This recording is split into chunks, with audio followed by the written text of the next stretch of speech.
Salut tout le monde, j'espère que vous allez très bien. Ça fait des semaines que j'ai vraiment hésité de faire cette vidéo, mais je vais la faire quand même. Vinted, c'est une plateforme que tout le monde connaît, une plateforme où on peut acheter des articles neufs, tout comme des articles de seconde main à moindre prix. Mais comme vous le savez très bien, les bonnes choses ne durent jamais. Il y a plusieurs personnes qui se font arnaquer sur cette plateforme. Alors l'arnaque, elle touche tout le monde. Étant acheteur et vendeur, ça n'épargne personne. Alors on va parler plus particulièrement des arnaques qui touchent les vendeurs.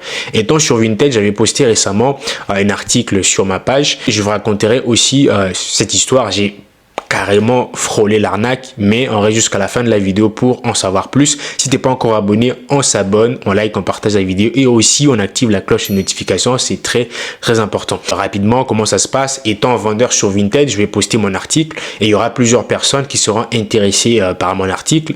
Alors parmi ces personnes qui sont considérées comme les potentiels acheteurs, il y a aussi des potentiels arnaqueurs.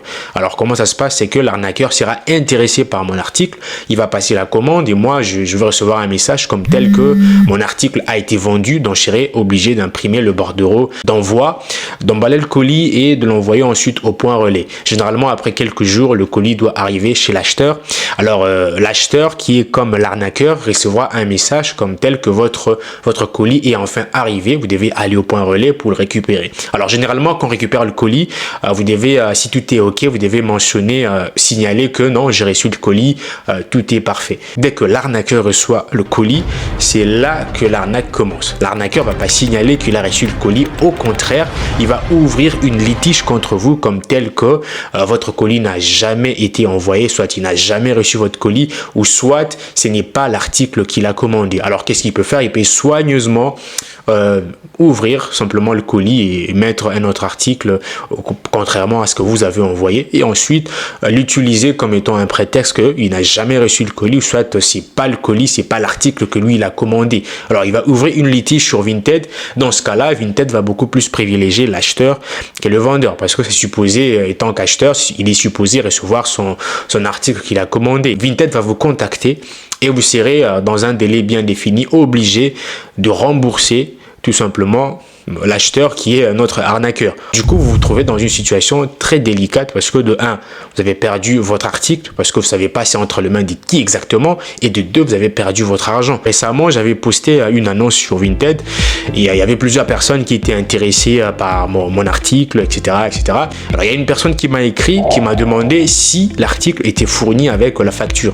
Alors, j'ai répondu que non, dans la description, j'ai mis toutes les informations dans la description. Vous pouvez jeter un petit coup d'œil premièrement. Alors après 2 jours, je regarde les notifications, je vois que mon article a été vendu.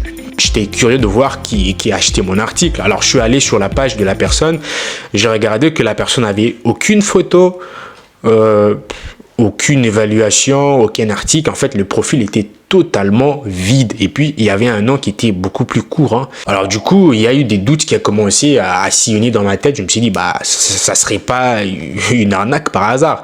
Alors, j'ai fait exprès. J'ai demandé à la personne si elle pouvait changer le point relais parce que le point relais qu'elle a choisi, c'est pas dans ma région. Je l'ai fait exprès pour voir si la personne allait répondre.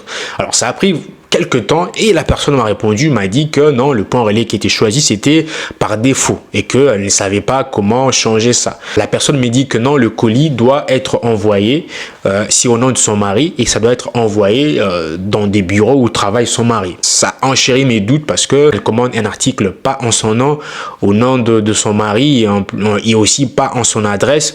Alors j'ai trouvé ça très louche. Du coup, qu'est-ce que j'ai fait? J'ai demandé à la personne pourquoi son profil était vide, pourquoi il y avait rien du tout sur son profil. La personne m'a dit qu'elle s'est récemment inscrite sur Vinted et que c'était son premier achat. J'étais tétanisé parce que moi personnellement, je sais pas pour vous, hein, moi personnellement, quand je suis nouveau sur une plateforme, je vais pas commander un article qui coûte plus de 1000 € quand même.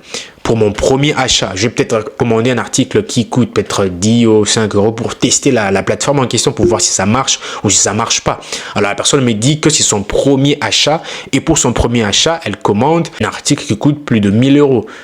Alors, du coup, ça a confirmé mes doutes parce que moi, du coup, j'avais des doutes. Alors, j'ai dit à la personne, soit vous changez le point relais, soit je serai obligé de carrément annuler la commande. Alors, j'ai pas pris des risques, j'ai carrément annulé la commande. Peut-être que la personne me disait vrai, mais moi, j'ai pas voulu prendre des risques. Ça peut être le cas de n'importe qui, mais ce que j'aimerais apporter comme lumière, c'est toujours prendre en photo votre colis. comme vous emballez votre colis, en tout cas d'avoir de preuves assez suffisantes, parce qu'on ne sait jamais. Donc du coup, c'est vraiment de prendre les photos de votre colis, comment vous l'emballez, comment vous le déposez au point relais, de prendre tout comme preuve, parce que au cas où, si c'était une arnaque, vous avez des preuves suffisantes pour pouvoir vous défendre. Alors là, du coup, vous n'avez pas de souci et vous n'aurez pas à rembourser une somme qui, normalement, devait entrer dans votre poche. Je pense qu'on va s'arrêter là pour aujourd'hui. Si la vidéo vous a plu, on s'abonne, on like, on partage et dites-moi aussi en commentaire s'il y a parmi vous des personnes qui ont subi une arnaque sur Vinted. Faites-le moi savoir, je suis très intéressé. Alors, on se retrouve à la fois prochaine. Prenez soin de vous. Allez, c'était Ornette TV. Au revoir.